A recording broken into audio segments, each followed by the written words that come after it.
So now we're ready to start weaving. You are gonna need the yarn that you're starting with. I'm starting with blue. You wanna make sure that you cut it arm's length, so that's from your wrist to your shoulder. If it's a lot longer than that, it's gonna get tangled. If it's shorter than that, you're gonna end up changing your yarn a lot. You have the option of using a plastic needle.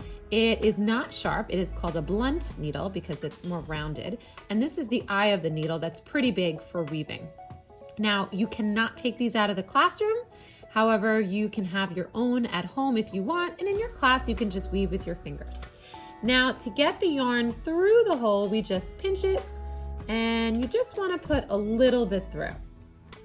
You don't need that long of a tail, about 1 to 2 inches. Then you are going to be ready to start weaving. Now, it doesn't matter if you start over or under, but if I start under, then I have to go over, and you're creating like a pattern, under, over, under, over. So I went under, I'm gonna go over the next string, and I'm gonna keep doing that until I get maybe halfway through, and I might pull the yarn, and I'm going to keep pulling it, not too fast, because you have to leave a little bit of a tail right there. Now I have to find where I was. So this stitch was under. So what does the next one have to be? Over, under, over, under, over, under. And if you make the wrong stitch, which some of you will in the beginning, you can just take it out. Now, once you do the first row, you want to use a fork or a comb. You don't want to pull it down too tight because then it will shrink up, but you do want to pull it down a little bit to the bottom. And you could leave it a little bit loose, but you want to just get it towards the bottom.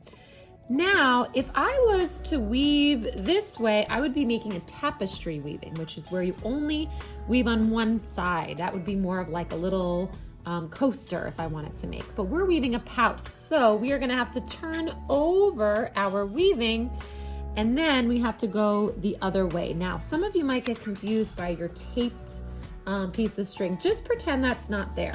So the next one I'm going to do is this long string.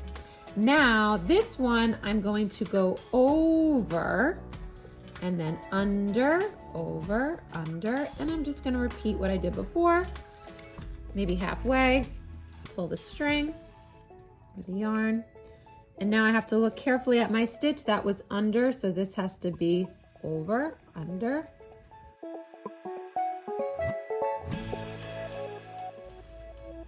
Now, if it gets tangled, you can just pull it up a little bit. Never pull too fast, and I could take my fork and just kind of pull it down. Now I'm gonna turn it back. This is where it does matter, your stitch. So if I did under here, the next row has to be the opposite. So if I did under, I have to start with over, under, over, under.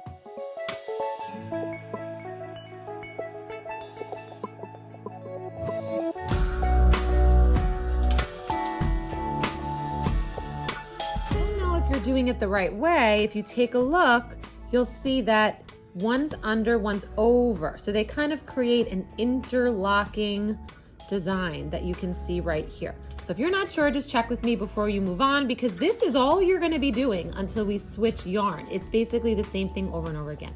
Now I'm going to speed it up and weave a little bit more. I'm going to have to turn it over to the other side, bring my yarn over to the other side, and if this one was over, I'm going to start under.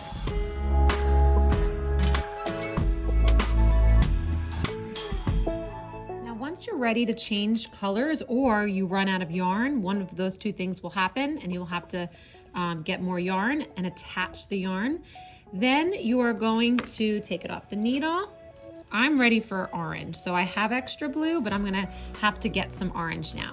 So I'm going to cut it, but I'm gonna leave a little bit extra yarn. Then I'm gonna get my orange yarn, whatever color you're using, but again, you wanna make sure it's arm's length, and I'm gonna make a knot. I just cross it like that, go under, and then pull the other one through, and you're just knotting these two pieces of yarn together. And I'm gonna pull it tight, and if you want, you can trim the ends, but you don't wanna trim it too close to the knot because then it might come undone. You won't see any of these little attachments because later on our weaving's gonna get pulled inside out. So now this looks pretty good, and all I'm gonna do is go to the beginning of this yarn. I'm gonna pull through my needle again. I'm ready to start weaving. So I'm gonna look over, it looks like my last stitch was under, so my next stitch has to be over.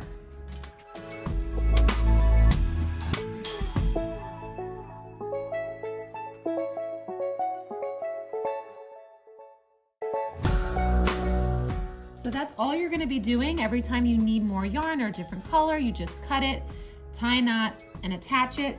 And then as you work, you want to lightly scrunch down your yarn, not too tight, but if you scrunch it down, you'll see that you have a little bit less than you probably think you have, and you need to keep weaving. Happy weaving!